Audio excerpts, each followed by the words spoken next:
Temos hoje conosco, no centro da tela, né? Cabelos loiros no centro da tela, a Gabriela Ritter, que é advogada, filha de um idoso preso político e ela é presidente da ASFAV, que é a Associação dos Familiares Vítimas do 8 de janeiro. Eu já vou passar a palavra para vocês, primeiro eu vou apresentar a todos, né? O Ezequiel Silveira, que é advogado criminalista, idealizador da ASFAV e advogado também na ASFAV, à esquerda do vídeo, e temos à direita a Carolina Siebra, advogada também da ASFAV. Sejam muito bem-vindos. Vocês têm a palavra inicial, vocês podem dar as boas-vindas, vocês podem dar a sua apresentação inicial e já aproveitar algum de vocês já falar exatamente qual o intuito da ASFAV e também da visita de vocês aqui aos Estados Unidos. Eles estão transmitindo direto lá da TV Flórida USA, eles estão lá na Flórida. Sejam muito bem-vindos. Bom dia a todos. Muito obrigada pela oportunidade de estar aqui. Obrigada, Paulo, a todos que estão participando. Gostaria de começar agradecendo a IES Brasil, a Larissa e o Mário pela receptividade, por organizarem uma agenda para todos os advogados que estão aqui presentes. Os colegas advogados, somos entre 12 advogados do Brasil que estão aqui para cumprir essa agenda. Gostaria de agradecer também o Coronel Gerson pela receptividade, por estar sempre nos acompanhando esse trabalho, dando voz, né, para o que está acontecendo no Brasil. O Otávio também, da TV Flórida, muito obrigada por estar nos acompanhando também. O nosso intuito aqui, o principal objetivo, né, que nos fez vir, para participar de uma agenda na OEA. Nós estaremos Gabriela, um ofício. Deixa eu fazer uma observação rapidinho. Perdão, Gabriela. Se o pessoal da técnica de vocês tiver o controle dos microfones de vocês separadamente, se houver essa possibilidade, enquanto, por exemplo, o seu microfone fala, se tiver como mutar o dos outros dois, se for canais separados, né? Se der para fazer isso, vai ajudar a não dar um pequeno eco que está havendo, mas se não, ainda está compreensível, tá bom? Pode continuar o seu... E daí, se a pessoa da técnica de vocês conseguir, quando o Ezequiel falar, abre o dele e muta os dois, isso vai ajudar com a questão do eco. Mas pode continuar, que ainda está dando para ouvir, mesmo se não tiver como corrigir essa parte, tá bom? Desculpe interromper, pode continuar, Gabriela, por favor. Imagina. Não, nós, então, protocolamos 100 denúncias individuais, né, relacionadas aos presos de 8 de janeiro, porque no Brasil nós já percorremos, então, todo um caminho aí, né, e como nós já estamos em última instância, um eventual recurso, né, as condenações começaram, um eventual recurso, quem julgaria também é o STF. Então, nós estamos justamente, né, nós peticionamos já mais de 100 denúncias individuais dos presos de 8 de janeiro, e nós estamos aqui para protocolar um ofício pedindo uma prioridade máxima, né, para que a Corte Interamericana de Direitos Humanos possa intervir nas violações de vários artigos dos pactos aos quais o Brasil é signatário. Tá certo. Obrigado pela informação. Então, vocês já vieram com esse objetivo bem traçado e vocês têm uma agenda aqui nos Estados Unidos, correto? Onde vocês vão cumprir uma agenda aqui, além do programa F5, as pessoas que estão acompanhando o trabalho da ASFAV vão poder encontrar vocês também onde nos próximos dias? Pelo Instagram da IES Brasil e pelo Instagram da ASFAV Famílias, nós estaremos, né, divulgando toda essa agenda lá. A doutora Carolina também vai divulgar todos os nossos compromissos que nós teremos em Orlando, Washington e Nova York, e aqui também no sul da Flórida. Legal. Dia 28, vamos ter o Encontro pela Liberdade em Orlando, às 7 horas da noite. Aliás, nosso encontro dia 28 começa com uma caminhada em Orlando, às 9 horas da manhã, vai iniciar no parque atrás da antiga Igreja da Lagoinha.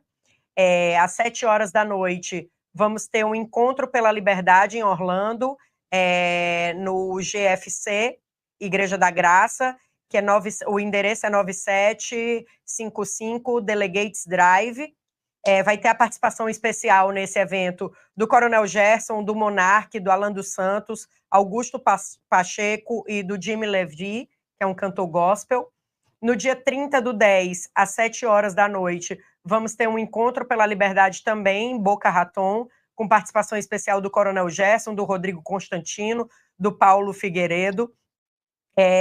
No dia 3/11, estaremos em frente à OEA, convocamos toda a comunidade brasileira para se juntar a nós lá no dia 3/11, levem sua bandeira do Brasil, para que a gente faça um evento bem bonito lá na frente, será às 9 horas da manhã, e no dia 4/11, ao meio-dia, estaremos num encontro em Nova York, num almoço no Fogo de Chão.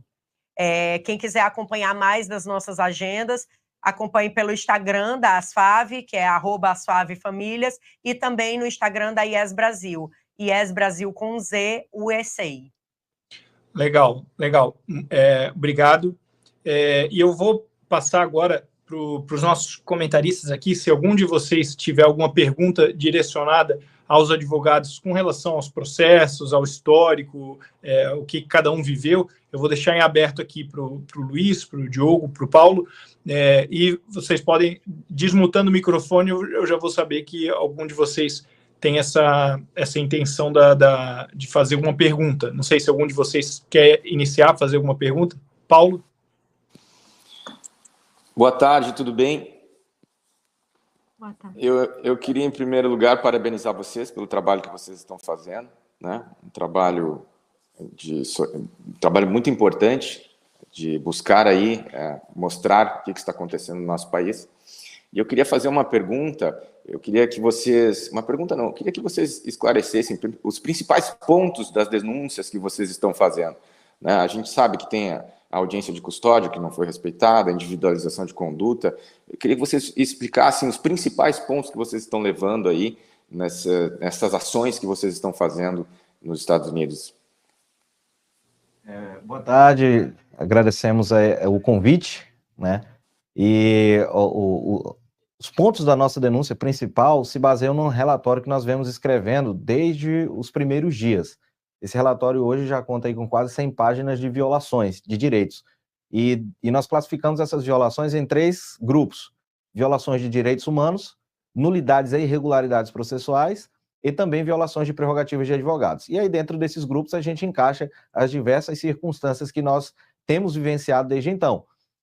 A Comissão Interamericana de Direitos Humanos em Washington, onde estaremos na próxima semana, ela julga especificamente casos de violações de direitos humanos. E aí nós temos violações que ocorreram já desde o momento da prisão, quando as pessoas ficaram lá quase 24 horas sem poder se alimentar no dia 8. Nós temos aquela situação horrível do galpão da Polícia Federal, onde foram jogadas 2.000 pessoas, dentre elas idosos, crianças, pessoas com comorbidades, que ficaram ali sem alimentação, em um estado deplorável. Nós temos a situação das pessoas nos presídios, nas casas penais, onde foi fornecida alimentação estragada, com objetos dentro, onde pessoas emagreceram quase mais de 30 quilos, algumas delas, enfim, dentre essas violações de direitos humanos aí, nós catalogamos e protocolamos, né, na Comissão Interamericana de Direitos Humanos essas situações, mas nós temos aí diversas outras nulidades e irregularidades processuais, como a audiência de custódia que se deu de forma errada, os julgamentos que estão acontecendo em plenário virtual, e onde as pessoas sequer tiveram contato com o seu julgador, porque o ministro não faz as audiências de instrução, não ouve os réus e depois faz o julgamento sem a presença dos réus, seja em plenário físico, seja em plenário virtual, o julgador está condenando essas pessoas sem olhar nos seus olhos. Então, devido a esse cenário de violações, a gente não pôde ficar estritamente protocolando nos processos e vendo os nossos pedidos sendo ignorados. Nós resolvemos nos manifestar, e aí agradecemos aos parlamentares que nos deram voz ali no Parlamento brasileiro, mas chegou um momento em que a situação no Brasil está tão exageradamente com violações tão prementes que nós precisamos recorrer às cortes internacionais e também trazer essa situação para fora do Brasil para que a população veja. A gente viu aí uma entrevista mais cedo porque existem pessoas aonde essa realidade ainda não chegou e elas não têm ciência do risco que nós estamos correndo, de como nós estamos vivendo em um estado que não é mais democrático no Brasil, e as pessoas precisam tomar a consciência de que isso está acontecendo, porque, como eu venho dizendo nos últimos dias, nós nunca podemos torcer para a guilhotina, porque hoje ela está atacando os seus adversários políticos, mas ela não escolhe cabeças, ela só escolhe o momento em que vai chegar até você. Exatamente. Obrigado, Diogo. Acho que tem alguma declaração, uma pergunta? Assim, boa tarde. Primeiro, parabéns pelo trabalho. Eu vi o vídeo, inclusive, em que você contou o caso do seu pai, um vídeo muito emocionante, de quando ele saiu, tudo mais. Então, parabenizá-los pelo trabalho, pelo empenho e pela coragem, e por essa agenda corajosa para levar as verdades para fora do país. A pergunta que eu quero fazer é no seguinte aspecto: tudo que foi feito no Brasil, obviamente, não foi feito com o respaldo da lei. Não tem respaldo constitucional, legal, devido processo legal, enfim. Poderíamos passar aqui 4 lives só elencando violações de direito e perfeitamente. Mas foi feito com o apoio da mídia. Eles não se respaldaram na lei. Bastava as matérias de jornal dizerem que estava correto e eles continuaram praticando o que praticaram. Era abuso institucional com amparo midiático. Um alimentava o outro e os dois atropelaram o país. Assim, todos esses absurdos que vocês citaram foram permitidos. Por que eu estou citando isso? Eu não sei se está nesta agenda que vocês citaram alguma relação com a mídia americana. Eu vi pessoas muito bem relacionadas aí entre os participantes, como o Constantino, o próprio Paulo Figueiredo, etc. Eu não sei se houve essa tentativa ou não, de repente com o apoio de algum parlamentar americano que possa fazer uma ponte, porque seria interessante aproveitar essa visita de vocês para dar visibilidade a esses pontos para a mídia americana. Não precisa nem ser talvez a mídia tradicional, poderia ser, sei lá, o Ben Shapiro, o Tucker Carlson, enfim, tem algumas opções aí que podem dar grande visibilidade midiática para trazer o apelo popular, para manifestar ao povo americano o que esse desgoverno representa, e o momento é muito oportuno, e por isso eu quis comentar, porque os Estados Unidos se posiciona cada vez mais contra a China, contra a Rússia, contra o eixo do mal, o eixo que o governo brasileiro abraça diretamente. Inclusive, o governo brasileiro vem sendo criticado pelo governo americano, e a opinião pública norte-americana não vê com bons olhos a gestão petista. Então, tem a fome e a vontade de comer. Talvez seja um dos momentos mais oportunos para dar visibilidade. Então, não é nenhuma pergunta, na verdade, é mais um comentário. Eu não sei se está na agenda de vocês, mas se não está, talvez valha a pena tentar penetrar a camada de mídia norte-americana para dar visibilidade a todos esses absurdos que vocês bravamente estão levando aí para o exterior. Parabéns. Sim, já uma entrevista pré-agendada com o Tucker Carlson, né? Só nós não temos a data ainda, mas nós vamos divulgar. Assim que legal. tiver a data. Que benção, fico feliz, porque o Tucker Carlson é uma voz lucidez na mídia americana, e ele tem muita audiência aqui, né? A despeito de como é no Brasil, que muitas vezes a mídia paralela aqui, na qual a gente confia, ela tem que ir se esgueirando por onde consegue, né?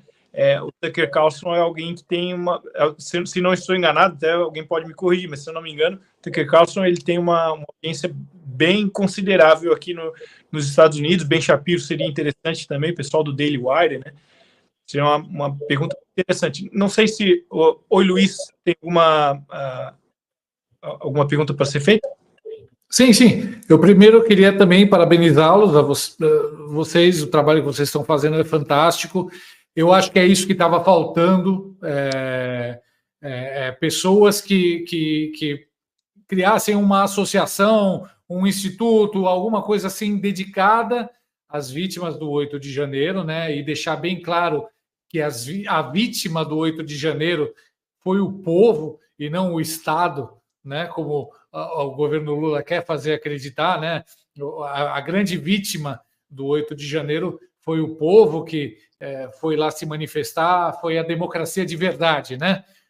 E não as autoridades autoritárias que nós temos hoje no poder no Brasil. No Brasil, desculpa até interromper, Luiz, no Brasil, vítimas feridas ou mortas, 0, e terroristas terríveis.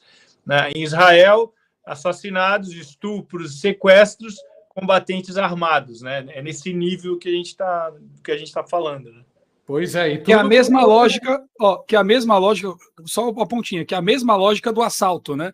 O assaltante oprimido pelo imperialismo da classe média, mesma lógica, imperialismo da classe média, e por isso ele comete um ato violento, tadinho, que mata o cara no farol. Portanto, na lógica deles, o assassino no farol é vítima do assassinado, assim como Israel, o terrorista do Hamas, é um combatente vítima de Israel. O terrorista é vítima do degolado.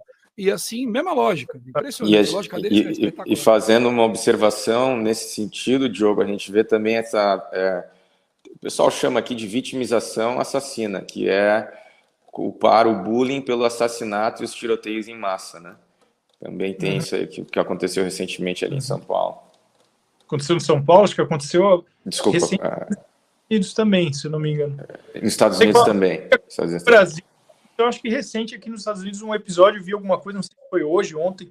Enfim, a gente abriu esse parênteses, eu vou passar de novo para o Luiz terminar o comentário e a pergunta dele. Desculpa, Luiz. Não, imagina, que é isso, só enriqueceu, né? Não, a minha pergunta, o que realmente me preocupa e o que eu queria saber é isso. Quais são as chances de que haja uma pressão verdadeira sobre as nossas cortes, né? Porque nós sabemos que aqui no Brasil a justiça toda está comprometida, né? O judiciário inteiro, quem não assim, um comparsa, né, do que está acontecendo, quem não é cúmplice do que está acontecendo, é conivente ou tem medo, né? Eu imagino que haja vários juristas que estão se curvando e querendo ficar quietinhos, passar batido, né, para manter os cargos, para não serem perseguidos, presos também, etc. Então, com parte da justiça comprometida com a injustiça e a outra parte acovardada, né, quem é que poderia pressionar, quem é que de fora, quais entidades poderiam pressionar para que houvesse uma averiguação do que está acontecendo aqui no Brasil, para que houvesse uma pressão em cima dessas pessoas aqui no Brasil? Eu vou tomar carona na pergunta do Luiz, reiterar também, né? Quais os resultados que são esperados dessa visita aqui, né? Que tipo de... é mais assim, no sentido de, demarcamos um território, trouxemos para fora do Brasil o que está acontecendo, ou também tem coisas mais... repercussões mais diretas que podem... tal entidade pode ter determinada ingerência, alguma coisa internacional ingerindo sobre o que está acontecendo no Brasil.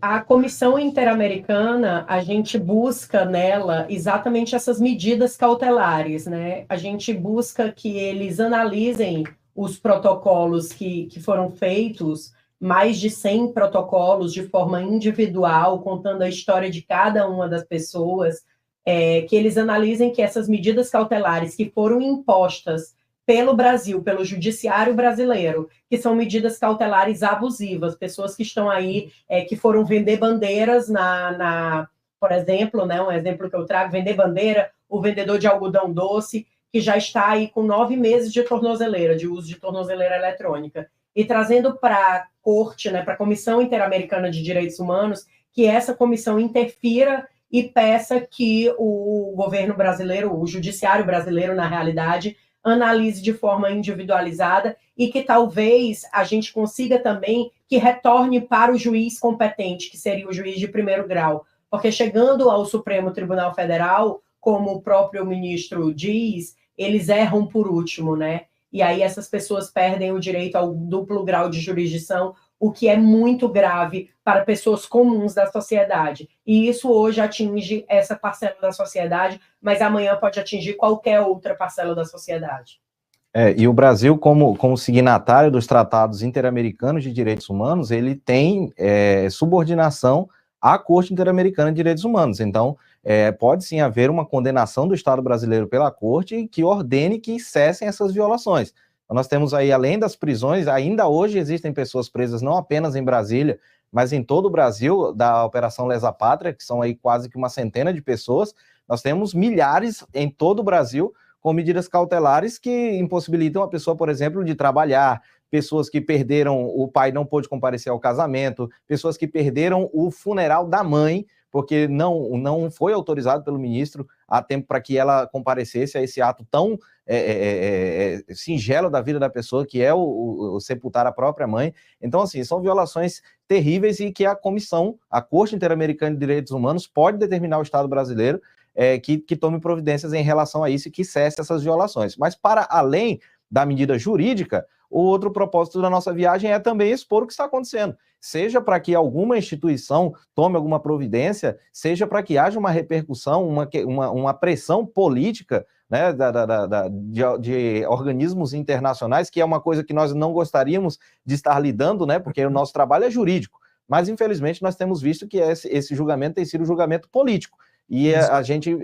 precisa também traçar essa caminhada, e esse também é um dos propósitos, e a gente espera ser bem sucedido, na pior das hipóteses, pelo menos deixaremos registrado na história que nesse momento triste da história do nosso país, nós não nos calamos, nós fizemos alguma coisa por essas pessoas que estão sendo injustiçadas. Vou passar o comentário, acho que para o Diogo, né? Pediu o comentário, correto, Diogo? E aproveitando o seu comentário, a pergunta que você tem a fazer, enfim, se você também tem, Diogo, conhecimento para dizer o que pode acontecer caso haja determinações da Corte Interamericana direcionadas ao Brasil, e como não seria uma surpresa para mim, a nossa Suprema Corte simplesmente as ignorasse. Você tem ideia do que pode acontecer, qual a repercussão que isso pode gerar? Sim, tenho sim, e faz parte, inclusive, do que eu vou perguntar. Eu acho que é importante vocês levarem o contraponto. Por exemplo, incendiaram um ônibus no Rio de Janeiro. Claro, não foi com as perigosas cartolinas, nem com os artefatos perigosos como algodão doce, que vocês citaram. Foi com coisa mais pacífica, tranquila, tipo gasolina. Então, das 29 pessoas presas por incendiar ônibus no Rio de Janeiro, boa parte delas já foi liberada. E sem tornozeleira. É só para quem está fora entender, porque às vezes o sujeito pensa, mas será que é a lei local? Você tem que explicar a lei. Então você tem casos factuais, que dependem da letra da lei. Incendiaram um ônibus no Rio, no meu país, essa semana. 29 pessoas foram presas, sem ginásio de triagem, não tenho provas, mas denuncio, como eu sei que tem vários casos aí com vocês, e alguns deles já estão na rua. Então esse é um ponto relevante. Agora, por que eu pedi o microfone? Existem situações ainda piores, quando você vê, por exemplo, o rapaz que foi condenado porque fez uma live dentro do Senado há 17 anos, e a moça que esquartejou o marido, colocou em malas e deu fim no corpo, tomou 16 anos de pena. Então, não bate, não é proporcional, não é razoável o que está acontecendo nesses casos. 16 anos de pena, já saiu e controla os bens do marido que ela picou, só para deixar a coisa bem clara de como é que está o Brasil. Foi bom você ter trazido esse ponto. Olha, o que eu quero dizer é o seguinte, por isso que eu falei da pressão midiática, Paulo, eu vou responder tua pergunta na sequência, no meio da minha pergunta. Sim. Veja, o que pode acontecer? Bom, esses tribunais internacionais não têm gestão direta em território brasileiro.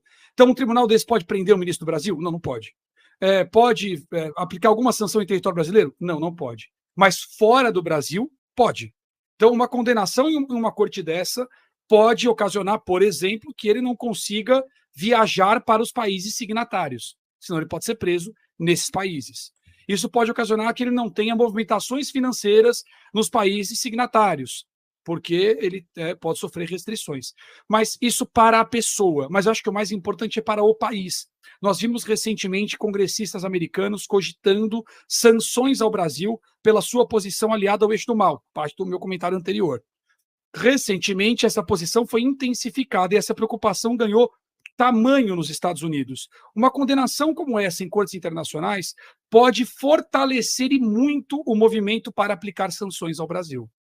Portanto, isso cria materialidade política. Significa que uma condenação nessas cortes internacionais, neste momento, pode interessar politicamente para os Estados Unidos da América. Pode interessar politicamente para parte dos governos europeus, como o inglês, por exemplo, que tem uma posição muito firme.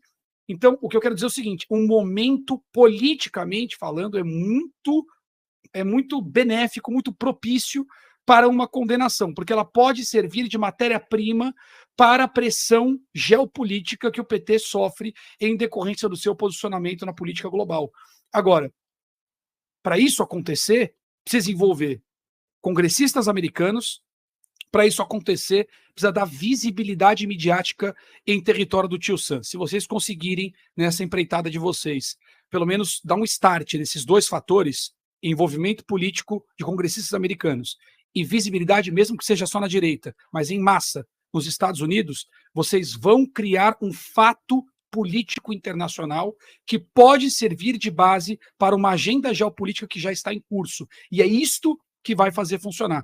As coisas não funcionam pelo belo e pelo correto. Talvez por ser o correto, porque está errado, porque as pessoas estão sofrendo, nada acontecesse. Mas no momento que você amarra um interesse político maior, que carrega uma série de outros interesses, talvez você consiga alguma coisa. E eu enxergo, no momento que vocês estão aí, a possibilidade de amarrar um interesse geopolítico que traz interesse econômico, interesse político, uma série de outros fatores que já estão em curso, que tem maior complexidade. Então, eu focaria um empenho muito grande em trazer para essa agenda de vocês congressistas americanos e dar visibilidade na mídia. Que aí sim, aí a gente pode, pelo interesse maior, atingir o objetivo nobre do interesse que para eles é menor e que para nós é gigante.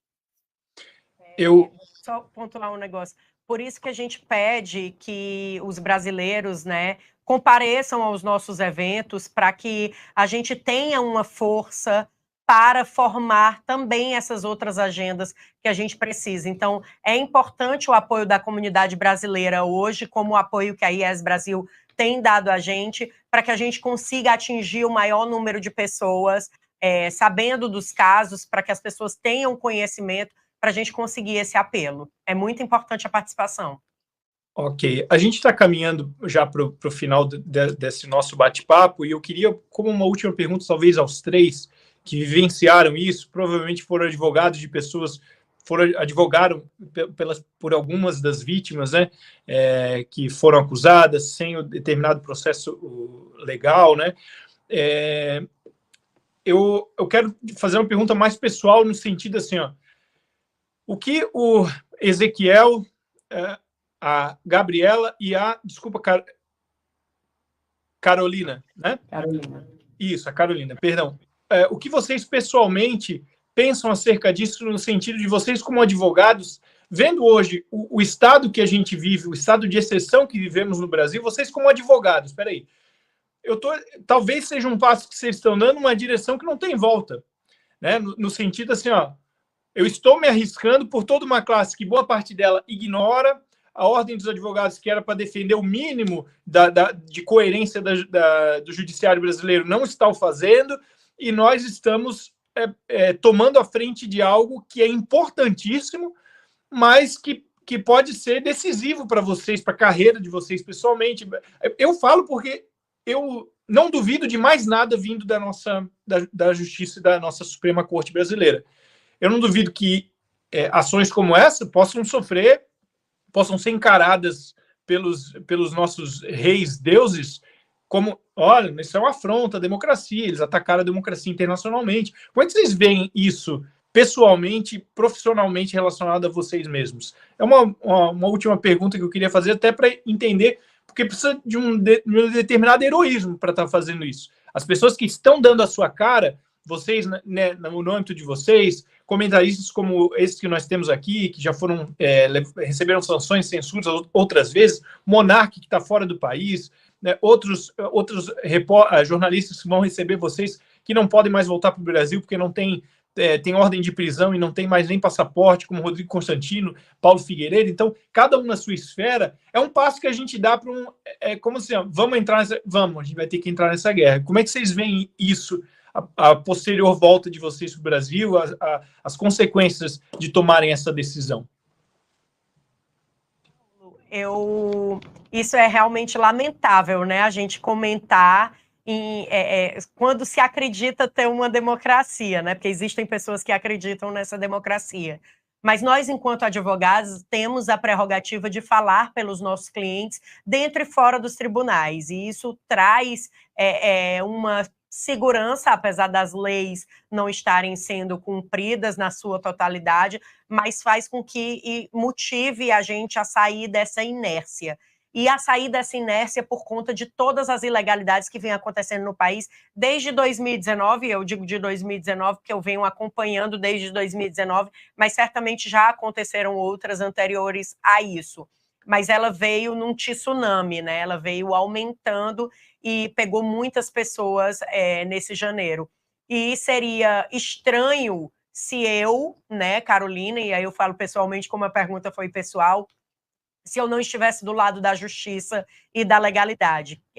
Para as pessoas que me conhecem sabem que eu escolhi essa profissão por conta de gostar e ter um amor pela justiça e pela legalidade. Eu não poderia me omitir nesse momento, que é um momento nebuloso que estamos vivendo dentro do país, porque se as pessoas não têm defesa, a gente não tem justiça. Então, jamais eu me acovardaria e não irei me acovardar em nenhum momento em que as ilegalidades estejam sendo postas. Sempre estarei do lado da justiça.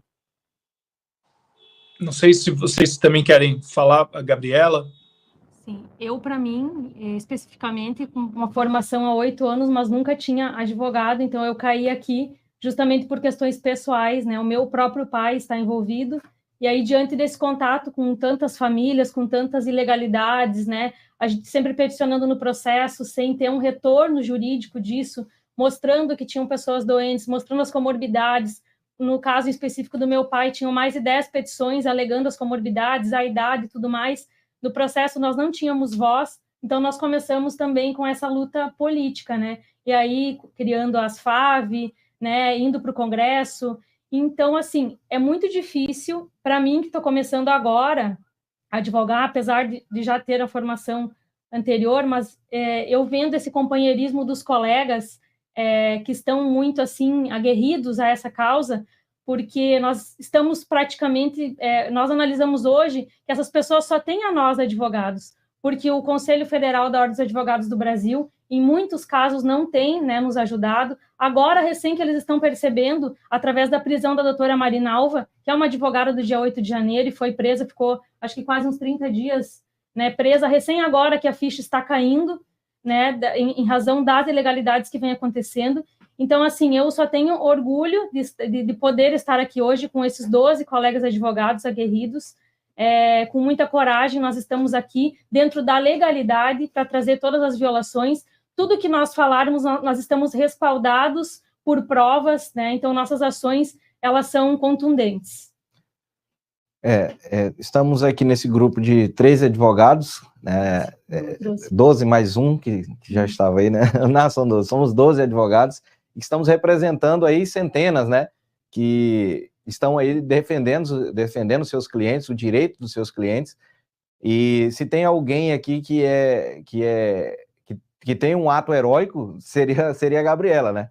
Porque, assim, a gente está trabalhando, nós temos um envolvimento emocional, a pressão para nós, enquanto cidadãos, é grande, porque nós sabemos que qualquer ação que nós tomemos, por mais que esteja dentro da legalidade, pode ser utilizada como pressão sobre nós, mas nós estamos para fazer o que é a coisa correta.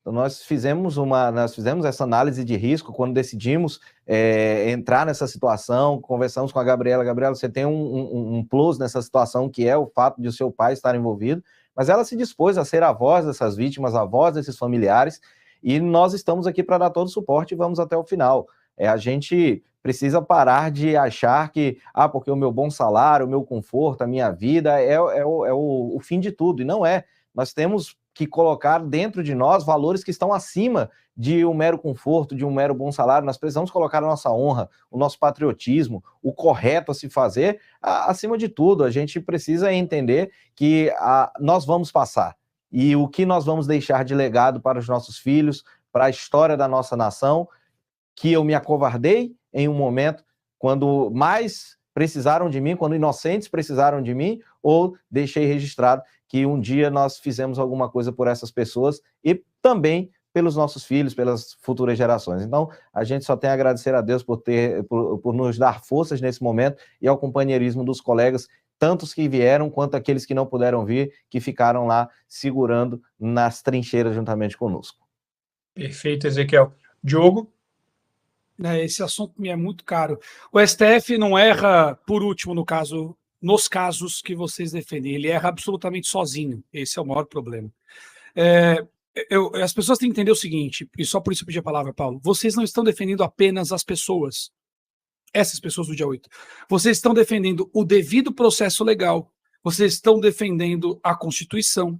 Vocês estão defendendo as leis, vocês estão defendendo, portanto, a própria democracia, já que no Estado democrático de direito, sem direito, não há quem garanta o democrático. E aí, meu amigo, só sobra o Estado e o que há de pior nele. Quer dizer que o cargo, o bom salário que ele acabou de descrever, veja, não é só defender, deixar um legado para os filhos e netos ou algo para o futuro. Lamentavelmente, o Brasil já passou dessa fase.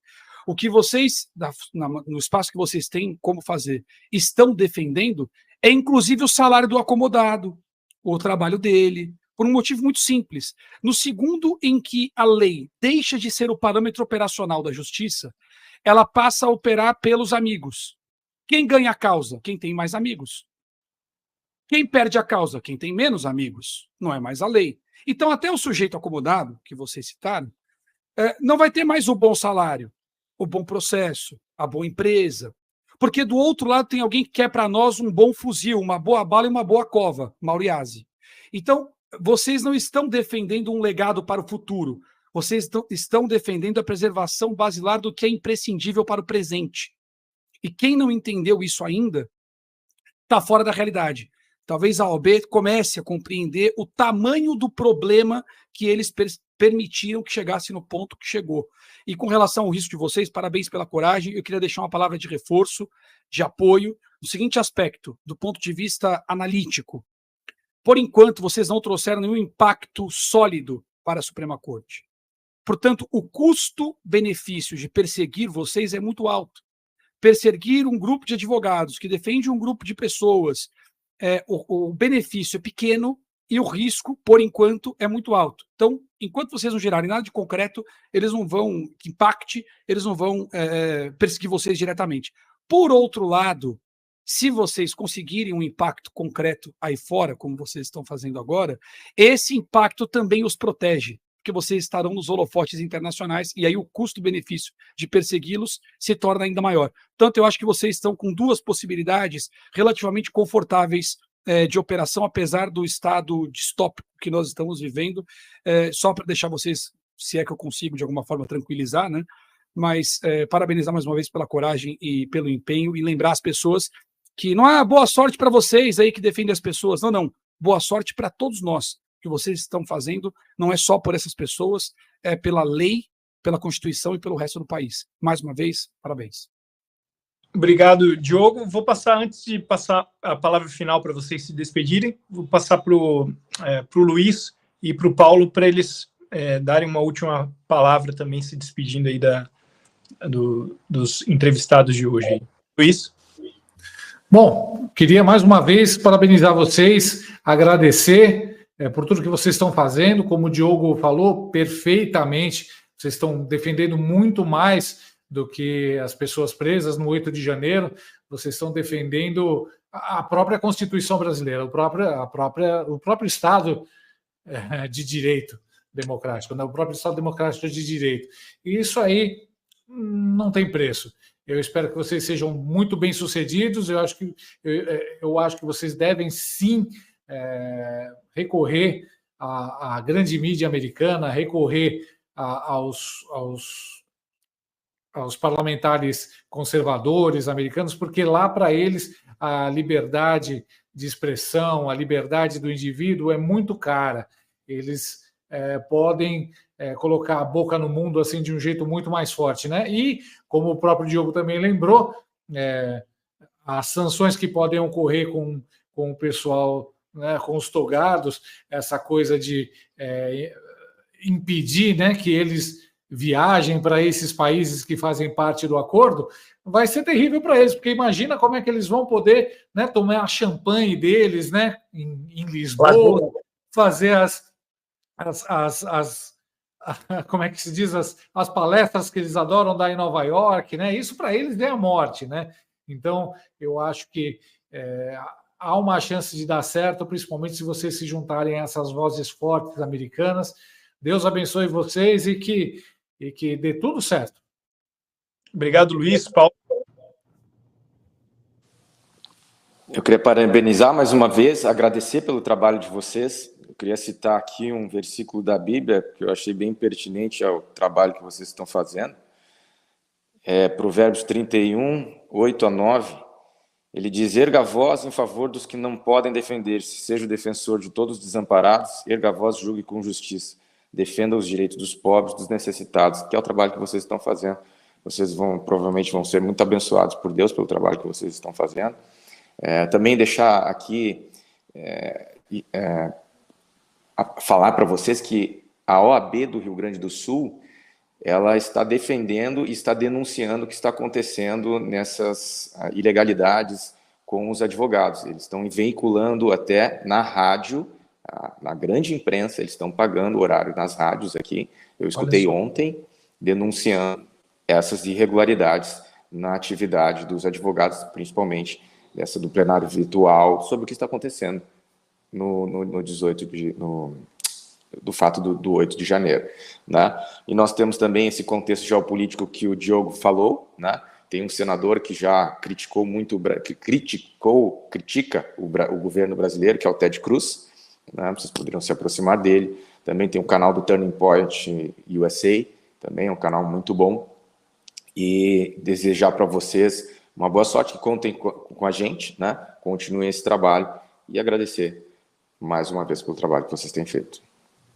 Em nome do programa F5, dos demais comentaristas, da nossa equipe, antes de também passar só para vocês se despedirem, eu quero agradecer a presença de vocês, doutor Ezequiel, doutora Gabriela, doutora Carolina, e fazer uma menção honrosa aos demais que também estão aqui: Luciano Cunha, Fabiola BE, Larissa Araújo, Larissa Janal, Kelly Espíndola, Mariana Amaral, Bruna Cavalcante, Juliana Ciscouto, Gislaine Alves, os demais doutores que estão aqui nessa empreitada pela Justiça do Brasil. Agradeço a vocês três que estão aqui representando todo esse time que foi mencionado aqui, e podem contar, assim como o Paulo mencionou agora, podem contar com o canal Hipócritas, o programa F5, e tenho certeza que falo por eles também, pelo próprio Luiz, o Diogo e o Paulo, que vocês podem contar conosco naquilo que for preciso. E passo para vocês também se despedirem aí e reforçarem alguma informação que considerem importante nesse momento, datas, onde vocês estarão, a maneira como as pessoas podem ajudar nessa empreitada de vocês aqui nos Estados Unidos. Muito obrigado novamente. Obrigada. A gente só tem a agradecer a oportunidade de estar aqui. Eu vou falar novamente a nossa agenda rapidinho para que acompanhem os nossos passos por aqui. Vamos estar em uma caminhada em Orlando no dia 28/10, às 9 horas. Vai começar no parque atrás da antiga Igreja da Lagoinha. Teremos o Encontro pela Liberdade em Orlando também, dia 28 também, às 7 horas da noite. O local é GFC Orlando, Igreja da Graça. O endereço é 9755 Delegates Drive, com participação especial do Coronel Gerson, do Monarque, do Alan dos Santos, Augusto Pacheco, Jimmy Levi. Encontro pela Liberdade no dia 30/10, às 7 horas da noite, em Boca Raton, com participação especial do Coronel Gerson, do Rodrigo Constantino e do Paulo Figueiredo. Vamos ter um encontro na frente da OEA e a gente convoca toda a comunidade brasileira para fazer parte desse encontro com a gente também, às 9 horas, no dia 3/11, levem sua bandeira para que a gente faça um encontro bem bonito. Teremos um encontro também em Orlando, no dia 4/11, ao meio-dia, iremos ter um almoço. E para acompanhar as demais agendas, é só acompanhar no canal, no Instagram do IES Brasil, IES Brasil com Z, USA, e no Instagram da Asfav Famílias, que é Asfav Famílias. E é isso, obrigada, gente. Eu também gostaria de agradecer pela oportunidade de estar aqui, agradecer a IES Brasil, porque sem eles nós não teríamos toda essa agenda tão completa, em nome da Larissa e do Mário. O Coronel Gerson Gomes também, que tem nos acompanhado, foi uma das primeiras pessoas que deu voz às Asfav Famílias, e a Otávio, aqui da TV Flórida também, que tem nos apoiado e estará conosco todos esses dias. Obrigada. Muito obrigado. Agradecer também a todos por tudo que vocês têm feito por nós, nos dado voz, aos colegas advogados, parabenizá-los pelo trabalho sério que tem sido desenvolvido, a todos aqueles que estão envolvidos, os familiares, permaneçam firmes. Acima de tudo, nós temos aqui uma guerra espiritual. Nós sentimos que há uma opressão maligna sobre a nossa nação, e Deus nos levantou nesse momento para que nós desfaçamos esse mal. E a gente só pode fazer isso através de trabalho e da ajuda de Deus. Então, nós pedimos a todos que nos ajudem em oração, que nos ajudem intercedendo, independente da sua religião, mas nos ajudando para que nós possamos alcançar esse objetivo, que é trazer a democracia de volta ao nosso país, uma vez que a nossa Suprema Corte, a pretexto de defender a democracia, tem acabado com a democracia no nosso país, mas nós não vamos permitir que isso aconteça, e com a força de todos os demais brasileiros e das pessoas de bem que têm nos acompanhado, nós vamos vencer, porque nós somos muitos e somos bons. Amém. É isso. Amém. Muito obrigado novamente. A própria palavra fala: conhecereis a verdade vos libertará. E quando a gente está defendendo a verdade, a gente também está defendendo, né, a própria palavra de Deus, porque Jesus mesmo falou que eu sou o caminho, a verdade e a vida. E quando vocês estão defendendo a verdade, é um dos atributos, é uma das características de quem é o próprio Deus, que é a verdade, né? Obrigado pelo trabalho de vocês. Quero mandar também um abraço, não mencionei, vocês me lembraram agora no final, um abraço para a Larissa, da ES Brasil, o esposo, eu acho que ela está aí no estúdio com vocês. Então, um forte abraço para a Larissa, que foi também uma das pessoas, a ES Brasil, através da Larissa, de outras pessoas também, a Lu Mazaro, lá da Flórida também, outras pessoas que me ampararam assim que eu cheguei aqui nos Estados Unidos. Então, meu abraço, e minha gratidão pelo trabalho, claro, direcionado a mim, esse amparo pessoal, e ao trabalho que tem feito representando os patriotas aí no sul dos Estados Unidos também. Forte abraço a vocês, Carolina, Gabriela e Ezequiel.